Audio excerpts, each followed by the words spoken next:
Okay, we're going to try to do a few hand simulations to um, to try to make sure everybody understands why we do them and how they get done, because it's a very important tool for programmers. So we're going to start by saying that I call it hand simulation.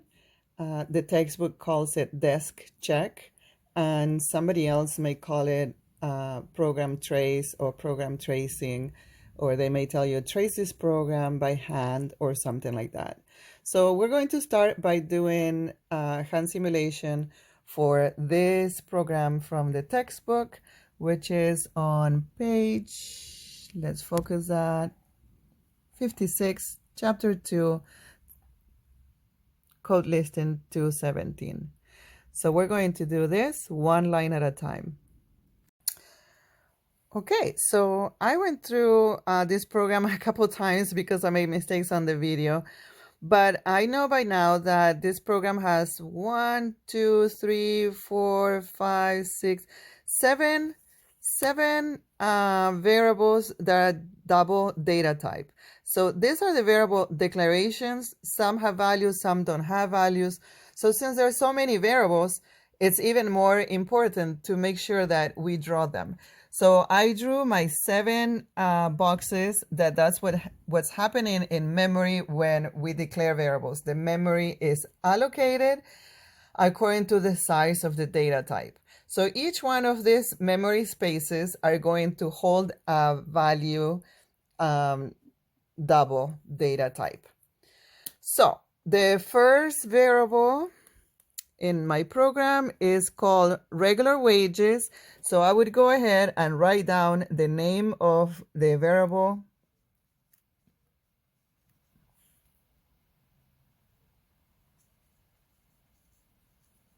And this is all together. And this variable is not assigned any value in the declaration. It's not initialized. So the way we draw that is with a question mark.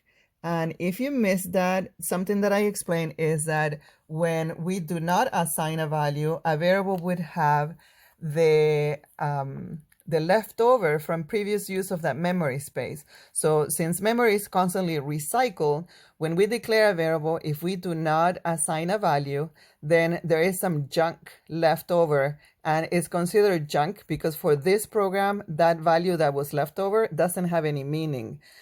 If we're using a different programming language, if we try to display that, we can display the garbage that was left over from before.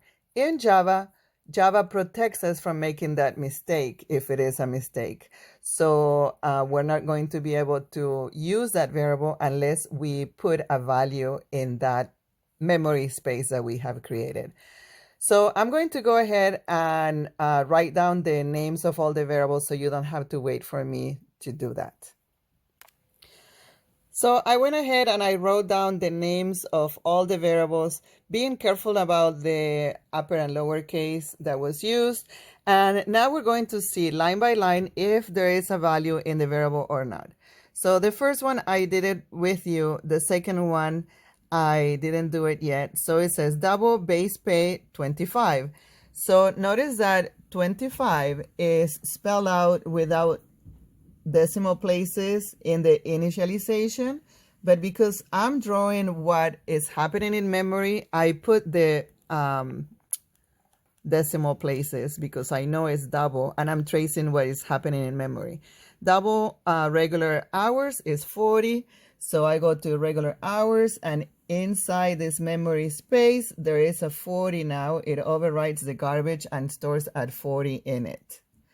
Okay. Then I go back to my program. Next line, double overtime wages is left blank. So we have garbage in it. And then we go to the next one and it says double overtime pay, 37.5. Overtime pay is 37.5. Make sure that I don't make a mistake later on. That's at 7.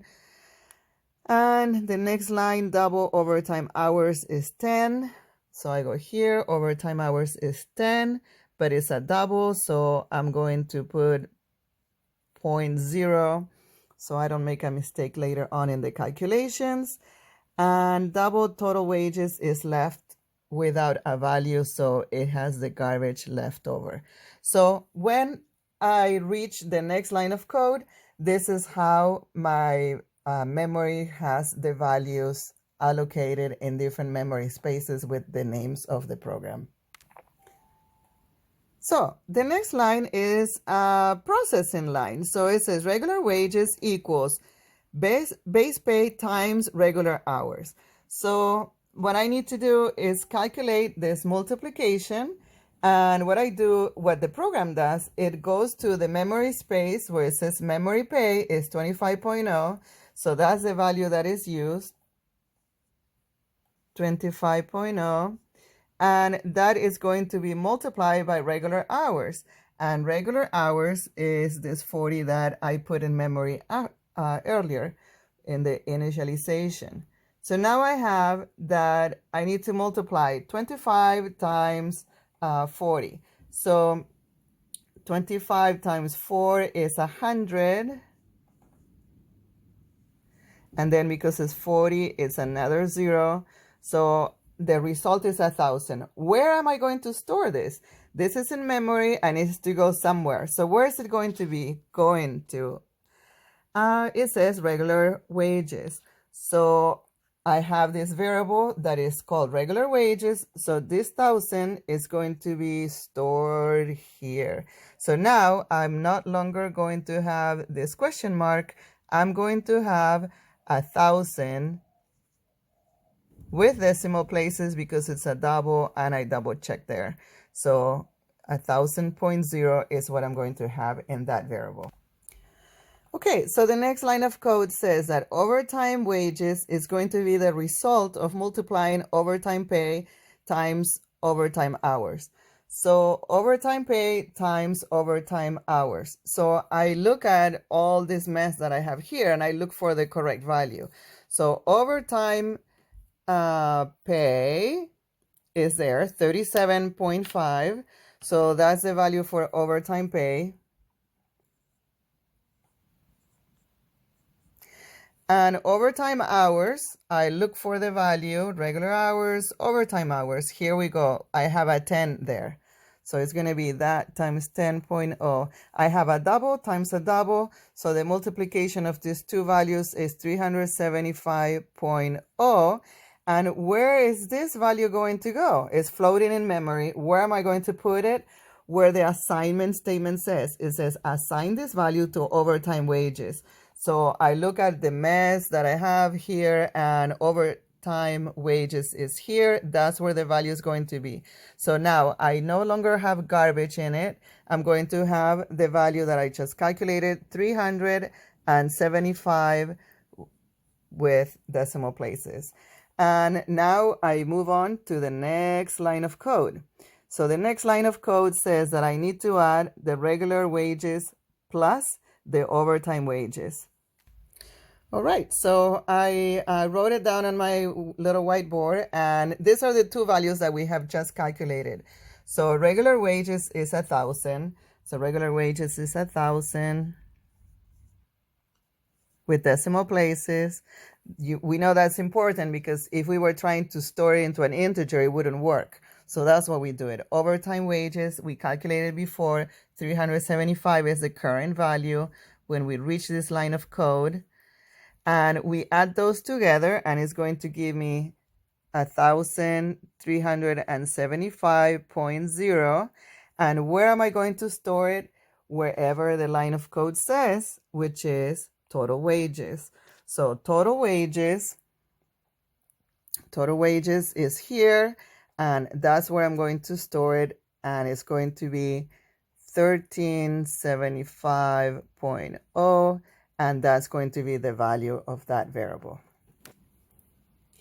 And now the last line of code in this program is an output statement. And it says, print line wages for this week are $, no space, plus the value that is stored in total wages. So I went ahead and I drew the output screen and I wrote wages for this week are, so that's the hard-coded text in the output statement. And it says I need to put the value in total wages, which is this value. So I'm going to spell it the way it's there next to the dollar sign because there is no space in the output statement, and 0.0, and it said print line, so the cursor will end in the next line.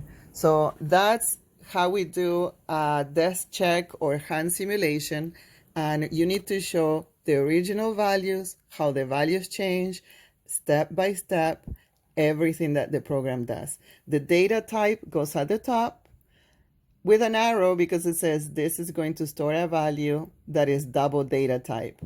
And this is the name, this is my label, and the starting value is 25 in this case. It was garbage in the previous one, and garbage is replaced with the 1000. So when we trace a program, we want to see all the values that were held in a variable, or in each variable, I should say, throughout the execution of the program. I hope this helped. See you soon.